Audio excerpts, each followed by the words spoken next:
Բարև ձեզ բարեկամներ, Սիմոնյան Post YouTube-յան ալիքի եթերում այսօր զրուցելու եմ Հայաստան դաշինքի ցուցակով պատգամավորի թեկնածու, պատերազմի մասնակից, հանրային և քաղաքական գործիչ Մանուել Մանուկյանի հետ։ Բարև ձեզ Մանուել։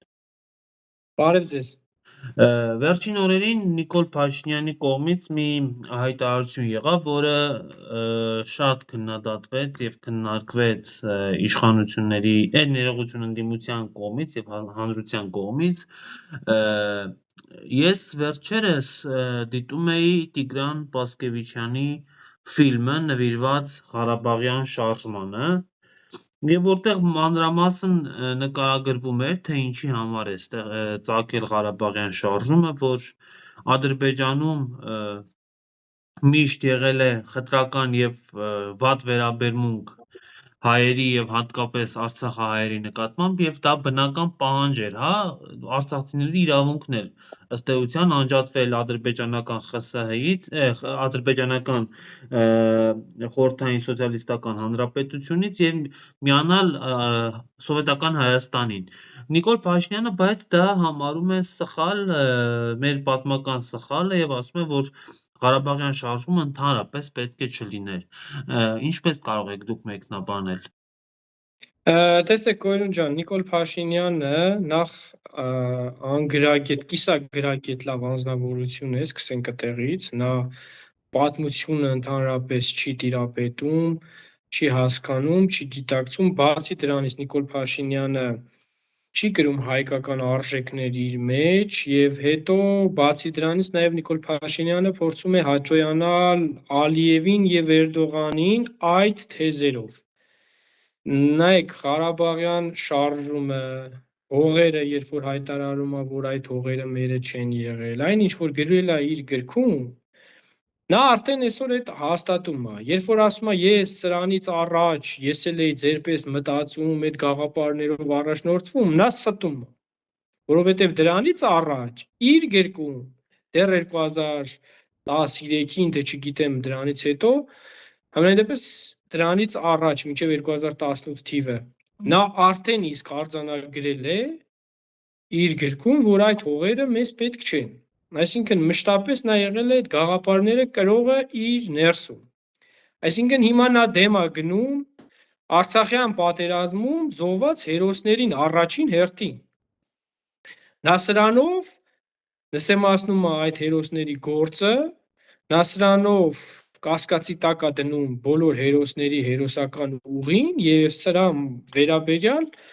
բոլոր հերոսների հարազատները կարծում են, որ պետք է դիրքորոշում արտահայտեն եւ դատապարտեն հանրային կերպով։ Քանի որ եթե այս գաղափարները ընդունվեց, դրա արդյունքում այդ հերոսները դառնալու են հերոսից արդեն terrorist, միջազգային հանրության կողմից էլ այդպես ընկալվելու եւ դրան հետևելու է ծանր հետևանքներ։ Հայաստանի Հանրապետությունը ընկնելու է լուրջ պարտավորվածությունների տակ։ Մենք դառնալու ենք այդ գաղափարները, եթե գնացին քվե տվեցին Փաշինյանին, լեգիտիմացնում են այդ գաղափարները։ Այս պահին, այո, շատ վտանգավոր է, երբ որ փաստացի երկրի ղեկավար կոչվածը անում է կոնկրետ ազգային անվտանգությանը սպառնացող հայտարարություններ։ Սա իրապես ազգային անվտանգության դեմ իրականացվող գործողություն է եւ ընդհանրապես կապ չունի, որ դա ասում է վարչապետը։ Ազգային անվտանգությունը այստեղից պետք է հետևություն անի եւ այդ կառույցը անելիքներ ունի, նույն ոստիկանությունը, ազգային անվտանգությունը եւ այս գործընթացը եթե գնան եւ քվե տան Նիկոլ Փաշինյանին, ամենավտանգավորը այս է լինելու, սա սարսափելի է լինելու, որովհետեւ տեսեք ինքը իր նախընտրական թեզերի ժամանակ այս գաղափարները հնչեցնում է։ Ու երբ որ քվեն ստացավ, արդեն ասելու է տեսակ, ժողովուրդն էլ է իմ հետ համաձայն։ Ժողովուրդն էլ է պատրաստ ուրանալու տղերքի արյունը, ժողովուրդն էլ է պատրաստ գնալ այդ սրբապղծությանը, բայց հասկացեք, ու սա ինչով է փորձում խաբել, խաղաղությամբ, բայց ես ժողովրդին ասում եմ, սիրելի ժողովուրդ, դրան չի հետևելու խաղաղություն, դրան հետևելու է սարսափելի մի իրավիճակ։ Եթե այս թեզերով Փաշինյանը վեր ընտրվի, որը միանշանակ չի լինելու, եթե դուք մասնակցեք ակտիվ ընտրություններին, ձեր քվեն չտաք, միանշանակ նա չի կարողանալու ընտրվել։ Դրա համար ձեր մասնակցությունն ու նրան չընտրելը շատ կարևոր է։ Հիշեք, դա մեր հերոսների, մեր կռված տղերքի գործը պահելու համար է։ Իսկ երբ որ ասում են, երբ որ դուք ընդունեք այդ ամեն ինչը, ասեք, որ այդ հողերը մերն ա եղել, նորից Ալիևը պատերազմ կսկսվի, այստեղ էլի Թումանյանի տկվի պատմությունը պետք է հիշենք։ Այդ զիջելով դեմ ա տվել սահմանադրությունը փոխել, որը իրավաբանորեն պետության լուծարումը համարվելու, դեմ ա տվել 300,000 ադրբեջանցիների վերաբնակեցնել։ Այսինքն Ալիևը միշտ էլ ինչ-որ պատճառներ գտնելու է պատերազմ սկսելու համար։ Ու այդ պատերազմ սկսելու պատճառները այսօրվա Փաշինյանի հայտարարությունները ավելի ու ավելի են լեգիտիմացնում, որ վաղը Ադրբեջանը հանկարծ մի ուրիշ պատրվակով հարձակում գործի մեր վրա, արդեն Նիկոլի խոսացածները դնելու է միջազգային հանրության դեմը, մեծ պետությունների դեմը, եւ նրանց ապացուցելու է, որ ինքը ճիշտ է, ու ինքը ճշտով է սկսել այդ պատերազմը։ Այսինքն, եթե դու քո ղեկավարը կանգնելու հայտարարումը, որ այդ հողերը մերը չեն եղել, դու 30 տարի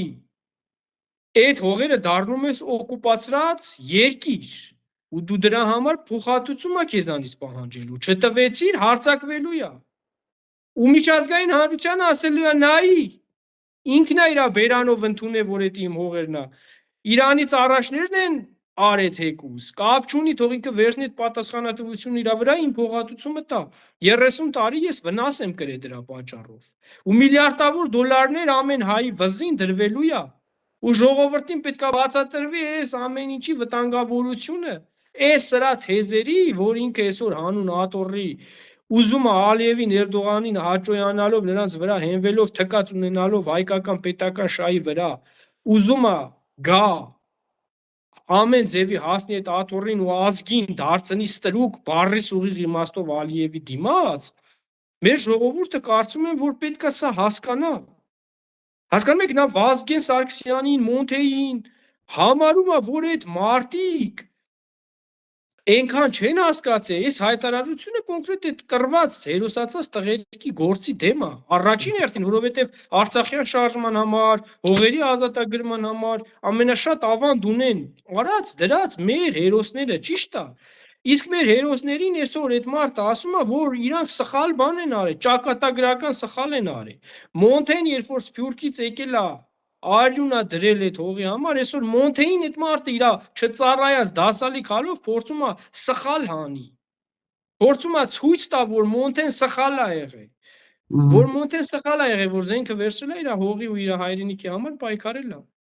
Եվ սա շատ վտանգավոր է։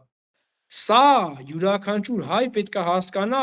որ իրան չի բերելու խաղաղության։ Վերցնելու են դրանից հետո Սյունիքն են վերցնելու, Գեղարքունիքն են վերցնելու, իսկ խաղաղության միակ ճանապարհը, ասում եմ, հզոր ղեկավար ունենալն է, դիվանագետ ղեկավար ունենալն է, փորձառու ղեկավար ունենալն է, որը ի վիճակի կլինի մեծ պետությունների հետ լեզու գտնել եւ զսպել։ Դիվանագիտական առումով, երբ որ նստում են կլոր սեղանի շուրջ, Պուտինը, Ալիևը եւ Հայաստանի ղեկավարը, այստեղ է որոշվում Հայաստանի ճակատագիրը։ Երբ որ դու ուժեղ դիվանագետ ես, դու խելքի միջոցով կարողանալու ես այնպես անես, որպեսզի Ալիևը չհամարձակվի, հարձակվի։ Դու կարողանալու ես այնպես խոսաս, որ Ռուսաստանը հեզ կպաշտպանի, եթե դու ճիշտ ես խոսում, ստիպված է լինելու քեզ պաշտպանի, բայց երբ որ դու գալիս կանգնում ասում ես Արցախը դա Ադրբեջան է ու հետո կանգնում ես Ռուսաստանին մեղադրում ես, այդտեղ արդեն դու սխալ ես դուրս գալիս եւ նա քեզ չի պաշտպանելու։ Դրանից հետո Ալիևն ու Էրդողանը գնացին չոկան Պուտինի կոկորդին, թե բա տեսար, ինքը խոստովանեց, դու հեռու մնա տեղից։ Իսկ իրանք այստեղից բոշկա են գլորում, թե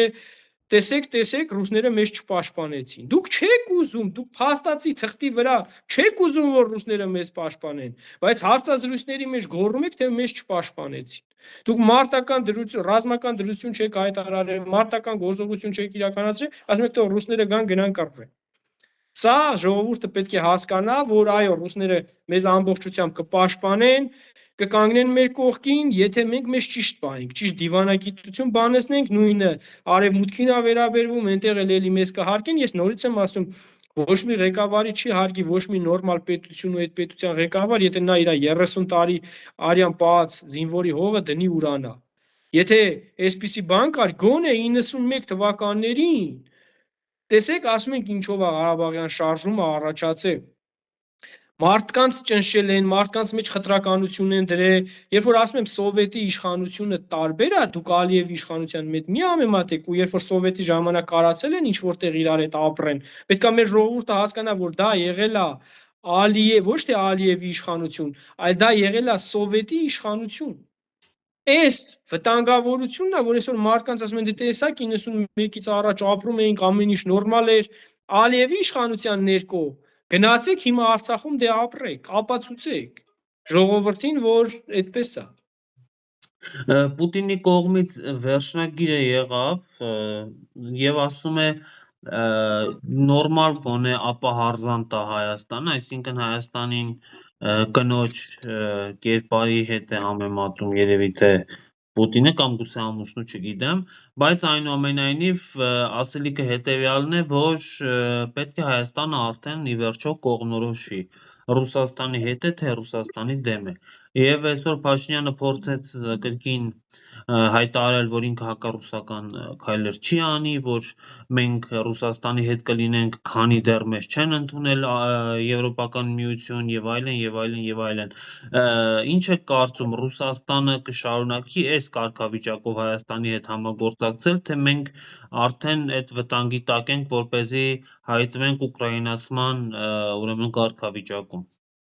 Տեսեք, ես անկեղծորեն ասեմ, դեռևս որ Ռուսաստանը համբերատարություն է դրսևորում հայ ժողովրդի ու Հայաստանի հանդեպ, դա իր շնորհիվ մեր ընդհանուր պատմության, մեր այս տարիների այս եղբայրական հարաբերության մի շարք հայ անձերի շնորհիվ է, որ այսպես ամբողջ ազգին Նիկոլի աչքով, այսինքն Նիկոլի պես դեռևս չեն վերաբերվում։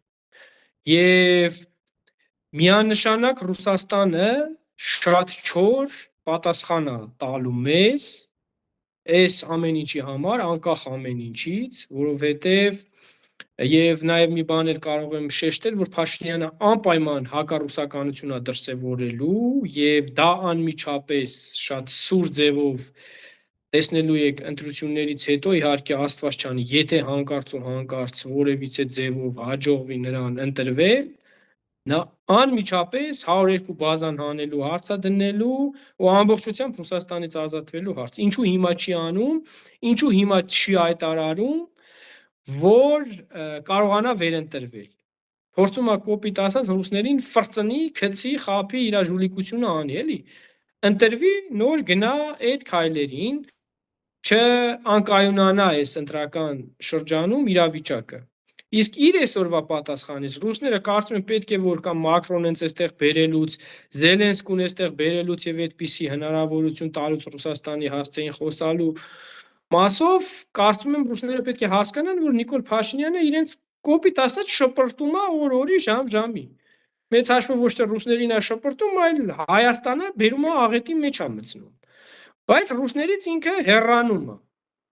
Մայիսի 9-ին գնալու դու պատկերացնում ես, մենք երկրորդ համաշխարհային 600,000 մասնակից ենք ունեցել։